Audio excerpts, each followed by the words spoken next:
Bonjour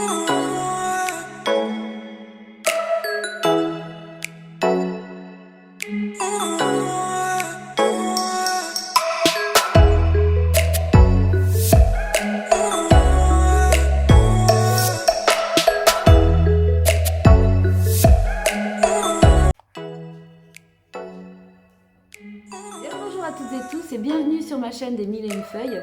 Aujourd'hui je suis ravie de vous retrouver et je vais vous faire le retour de ma lecture Solstice d'hiver de Rosamund Pilcher, un roman que j'ai trouvé dans une boîte à livres près de chez moi. Je vais vous incruster donc l'image du livre un petit peu là, voilà, autour de moi. Un roman anglais de Rosamund Pilcher qui est une anglaise. Je vous avais rapidement présenté cet auteur dans une vidéo précédente. J'ai découvert une perle que je vous mettrai là-haut si vous voulez aller la regarder. Cette lecture a été pour moi vraiment un enchantement. Franchement, j'ai vraiment découvert une perle, même si bien sûr tout n'est jamais parfait et que évidemment il y a des petits points, pas nombreux, mais quelques petits points que j'ai un petit peu moins aimé, ou disons que j'ai trouvé un petit peu faible par rapport à l'ensemble de ma lecture. Ce livre est donc une perle rare, je trouve, et je suis ravie de savoir que Rosamund Pilcher a écrit beaucoup d'autres romans que je vais tâcher de me procurer pour en faire la lecture et me régaler de cette plume vraiment très très agréable. Je vais vous lire la quatrième de couverture que je n'avais pas lue avant de le commencer. Est-ce que ça a contribué à la découverte vraiment de ce roman? Solstice d'hiver. Quand l'ancienne actrice Elfrida Phipps se retrouve seule après le décès de son amie, elle décide de quitter Londres pour s'installer dans un cottage à la campagne. Elle ne tarde pas à se lier d'amitié avec Oscar Blundell, son nouveau voisin, avec lequel elle partage un profond amour de la musique. Le jour où un drame se produit dans la vie d'Oscar, elle accepte de l'accompagner dans sa propriété au nord de l'Écosse. Grâce à l'affection d'Elfrida, il parvient à surmonter sa peine. Mais ce nouvel équilibre va être mis à l'épreuve par l'arrivée inopinée d'une jeune femme au cœur brisé et de sa nièce, puis d'un homme d'affaires bloqué par la tempête de neige qui sévit à l'approche de Noël. Comme par enchantement, chacun des êtres de cette micro-société redonne peu à peu un sens à son existence au contact de la généreuse Elfrida. Voilà, donc ça c'est la quatrième de couverture et très franchement, oui, ça résume très bien l'histoire, donc le fil conducteur de ce livre. Alors pour commencer, je voudrais parler du fait que les personnages portent complètement ce livre, et Rosamund Pilcher, je la trouve particulièrement douée pour faire naître des personnages fictifs dans une réalité imaginaire, c'est sûr, pour la bonne raison qu'en fait ils sont des générateurs d'émotions particulièrement intéressants, dans la mesure où effectivement toutes les émotions qui sont décrites font vraiment écho en fait à toutes les émotions que tout un chacun ressent au fil de la vie, au vu des événements, des difficultés, etc. que chacun peut rencontrer. Et c'est décrit d'une manière vraiment très humaine et très profonde, je trouve, parce que pour la lecture que j'ai pu en faire, n'étant pas une personne particulièrement émotionnelle, je suis sensible mais pas émotionnelle, je suis surprise à vraiment vivre les événements de manière très réelle. Donc j'ai trouvé que c'était vraiment très très bien rendu, et pour ça franchement je tire mon chapeau à Rosamund Pilcher, qui d'après moi est vraiment super douée pour parler des émotions des gens. Pour ce qui est des personnages, nous avons toute une série de personnages, donc Elfrida et Oscar qui sont les deux protagonistes, mais également nous avons Lucy et Carrie, nous avons Sam, nous avons la famille Kennedy et notamment Rory, nous avons Horace, le chien d'Elfrida, qui est, voilà, par petites touches, elle nous fait part de sa vie parallèle de chien au sein d'une famille aimante. C'est magnifique, ce chien est vraiment très très très sympathique. On retrouve ici vraiment le chien que tout le monde voudrait avoir dans sa famille, c'est super. C'est vraiment une lecture qui est tombée vraiment à point au niveau saisonnier pour moi, puisque j'ai fait cette lecture en début octobre, donc ça m'a vraiment mise dans le mood voilà, de la saison, et puis en approchant des fêtes de Noël dans l'histoire, puisque pour nous c'est pas exactement encore le cas, ça nous porte vraiment on s'y croirait quoi. Ça fait vraiment plaisir de ressentir comme ça les couleurs, les ambiances, les feux de tourbe, l'odeur du feu de tourbe dans l'air, puisque les cheminées sont alimentées par de la tourbe. On se retrouve vraiment dans un univers anglais et écossais, enfin et notamment écossais, ça se passe plus en Écosse qu'en Angleterre d'ailleurs. Les personnages sont très bien décrits aussi au niveau de leur tenue vestimentaire, on s'y croirait, on les voit quoi. Il faut savoir que Elfrida a un style un petit peu particulier, un petit peu excentrique. Oscar, lui, c'est vraiment le personnage tout à fait anglais, 4 épingles, rien qui dépasse, voilà, c'est très sympa.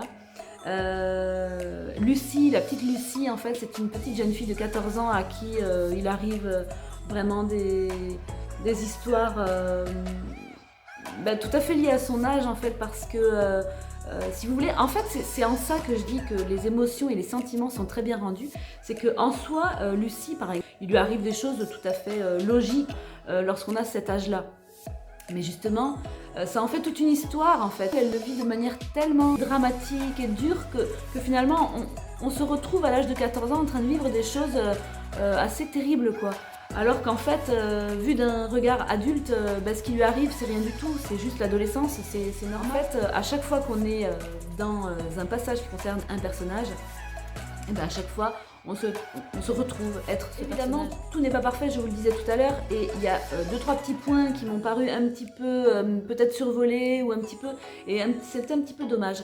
En l'occurrence, je veux pas spoiler, mais bon, on imagine bien qu'Elfrida et Oscar ont une relation particulière, amicale, qui, on l'espère, va bien évoluer. Et en fait, on ne sent pas vraiment l'évolution. À un moment donné, leur relation a pris un autre tournant, mais on ne l'a pas vu venir en fait, on ne l'a pas expliqué, on s'en doute, mais ça n'est pas expliqué. Et on a l'impression, enfin moi j'ai eu l'impression que concernant ce point précis, il manque une partie en fait. Voilà, ça c'est une petite faiblesse que j'ai trouvée. De même, bon, il est question d'un deuil très important pour l'un des personnages. Et de la même façon, ce personnage, alors que depuis le début je vous dis que tous les sentiments, les émotions sont très très bien rendus, mais il y a un segment de cet aspect sentimental, émotionnel qui n'est pas très bien rendu, je trouve, à savoir le deuil de cette personne. Tant et si bien qu'il arrive à certains moments du livre où on se dit mais bon voyons, moi si j'avais vécu ce truc là, est-ce que je serais en mesure de faire ci ou de dire ça? Alors ça se rattrape un petit peu sur la fin. Enfin, je suis persuadée que Rosamund Pilcher en fait s'est rendu compte de cette petite faiblesse et sur la fin a essayé de mettre un petit peu le paquet pour voilà, sur une scène particulière pour montrer qu'effectivement ce deuil il n'est pas facile. Voilà, ça c'est un deuxième petit point négatif.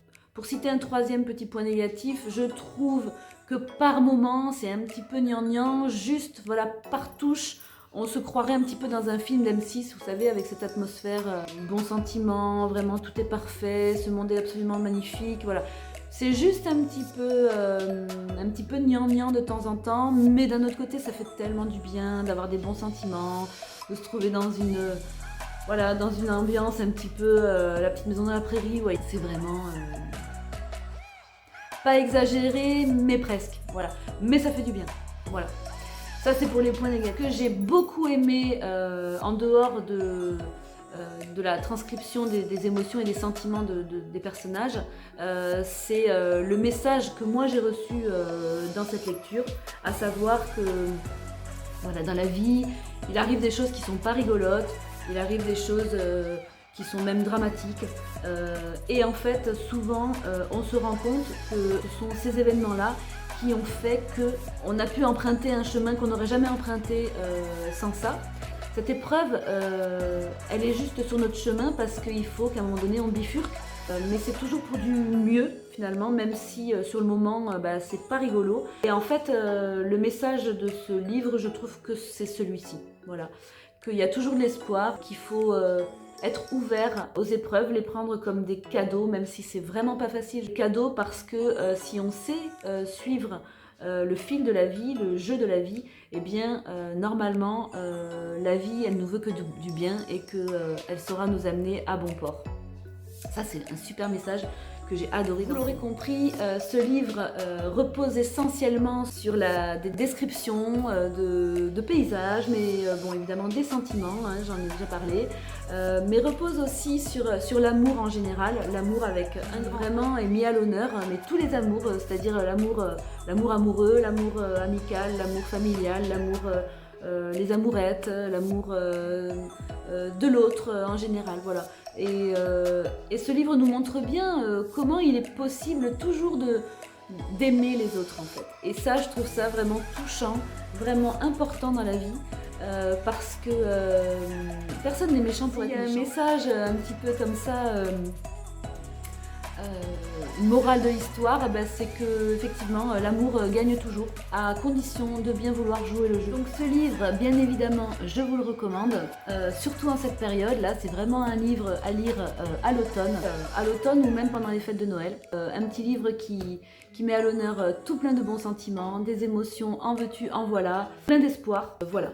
Ce petit livre-là, Rosamunde Pilcher, Solstice d'hiver, c'est vraiment une perle, comme je vous l'avais dit dans ma précédente vidéo. Je l'ai terminé, j'en suis un peu triste parce que il est rare que j'ai de la peine de laisser des personnages, mais je sais que tout va bien se passer pour eux. Ils ont trouvé un équilibre, évidemment, jusqu'aux prochaines difficultés de la vie.